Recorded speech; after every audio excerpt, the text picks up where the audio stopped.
Is your daily routine driving you absolutely crazy? Let's take that chaos to calm. Join me for episode 4. Hi, I'm Ann Oikel with Dynamic Living Lifestyles, and I help moms and their families deal with high levels of stress, anxiety, overwhelm, and their overall health. Thanks for joining me on episode 4. Today, we're going to look at 3 strategies to help take the chaos from your routine and make it calm. It is simple, but it does take a change. It does take effort to break the habits that are currently in place. So let's dive in and have a look at how we can take that chaos and make it calm. Welcome to episode 4 of Get on a Mission.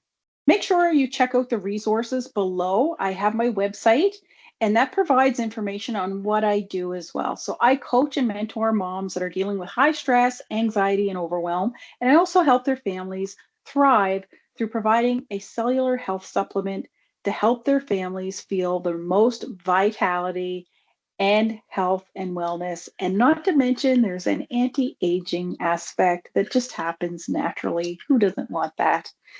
And I also have a free resource for you, also in the links below. It's called 5 Natural Ways to Ignite Your Health and Youth. And this will help give you 5 things that I do that have helped me with my health and help me stay healthy, first and foremost. And it also ignites your youth. Like I say, who doesn't want anti aging? So, being the backbone of your family can sometimes be exhausting.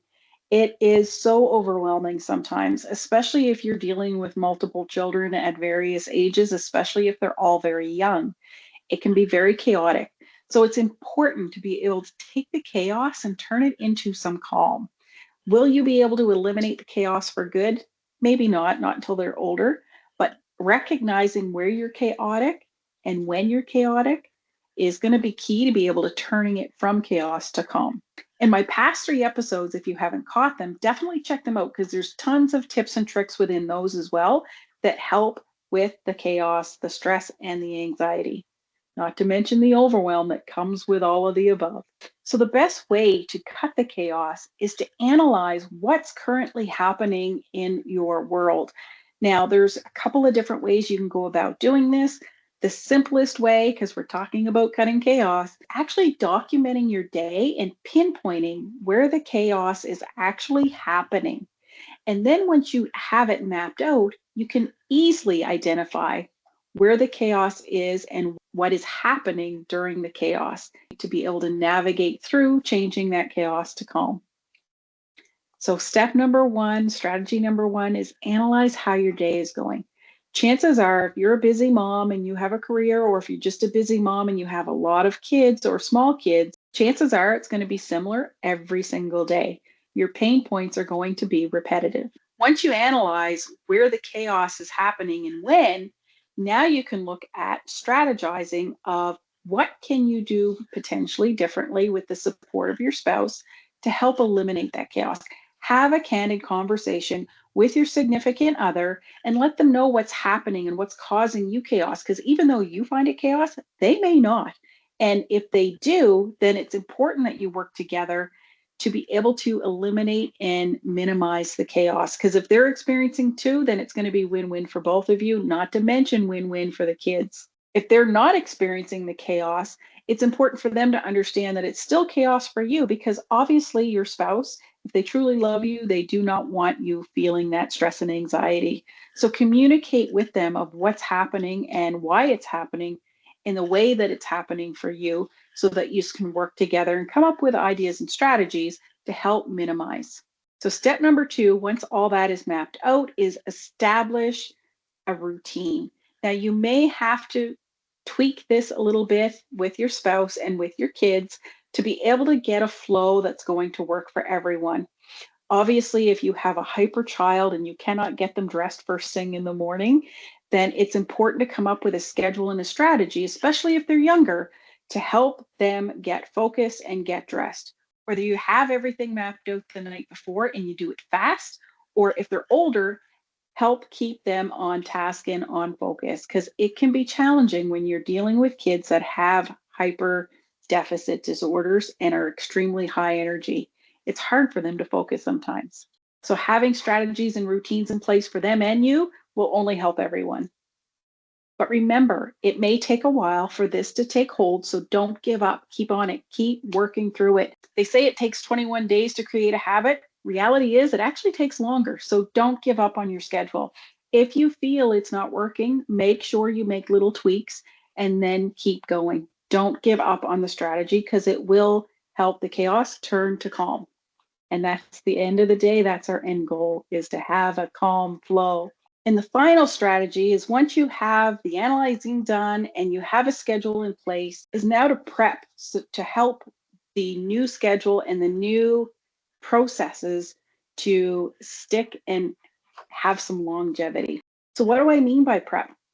Prep is taking time out of each and every day to help with the calm, to help with the chaos that's about to happen in your normal routine. It's finding ways to prep to eliminate.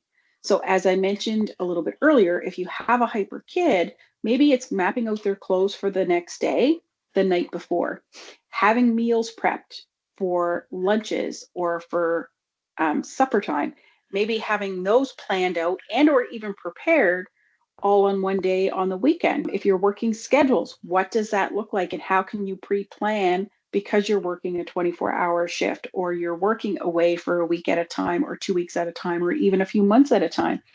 What are things that you can do to pre-plan and organize in advance for the flow of that week? Dedicate that time to get those pre-plannings in place.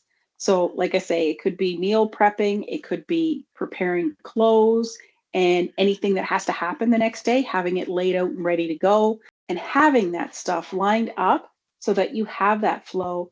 And when things are in flow, they're not in chaos. They cannot have both. They cannot exist at the same time. And being able to find the calm out of the chaos, it's going to help teach you and teach your children. They're going to learn from what you're doing and they're going to be listening and watching. So it'll also give them some vital functioning skills and abilities as they age and get older and look at exploring getting out on their own. So just remember, there is tons of information out there to support a lot of what I'm saying. This is not just my opinion or my attitude. I get this information from a ton of different people and resources that I have worked with or I follow or books that I have read for helping you with your mindset and finding that flow within life and finding your life force vitality. There's so much information out there. And with the cellular supplement that I provide, there's also a ton of health resources out there that talk about natural supplements and natural ways to healing your body. And they're all backed by science. They're all backed by doctors that dive into the science. And it's information that's very helpful and very valuable. Remember, websites and internet can have individuals. I can set up a hate website, so to speak, against another company if I've had a bad experience. So make sure the websites that you're reading and where you're getting your information is validated and that it's actually true resourceful information and guided proper information. I hope you found this episode helpful. I'm looking forward to hearing from you and I appreciate your support. Finding your tribe is huge. I'm finding my tribe in you. So I hope you enjoy these video series. There will be more to come. So if you're struggling with health and wellness, make sure you dive into my resources below. Check out my website and my coaching and mentorship program where I help moms deal with high stress, anxiety, and overwhelm, where I also help families deal with their health and health challenges and help educate them on how to take care of your body at its very core and its very foundation. So if you know of anybody that's struggling with health issues or health challenges, I can help them out by providing them with scientific backed information. It's supported by doctors that dive into the science, and it has ton of testimonials of people that it's helped. If there's anything that I can do to support you, make sure you connect with me. Reach out to me on social media. Let's get connected there as well. So if you like this episode, don't forget, check out my past episodes as well. Don't forget to subscribe and share this video out and follow me on social media. I'd love to connect with you. I'd love to get more ideas on what you'd like to see in upcoming episodes. So let's connect. Stay in touch. Take care, everyone, and we'll talk to you soon. Thanks for watching.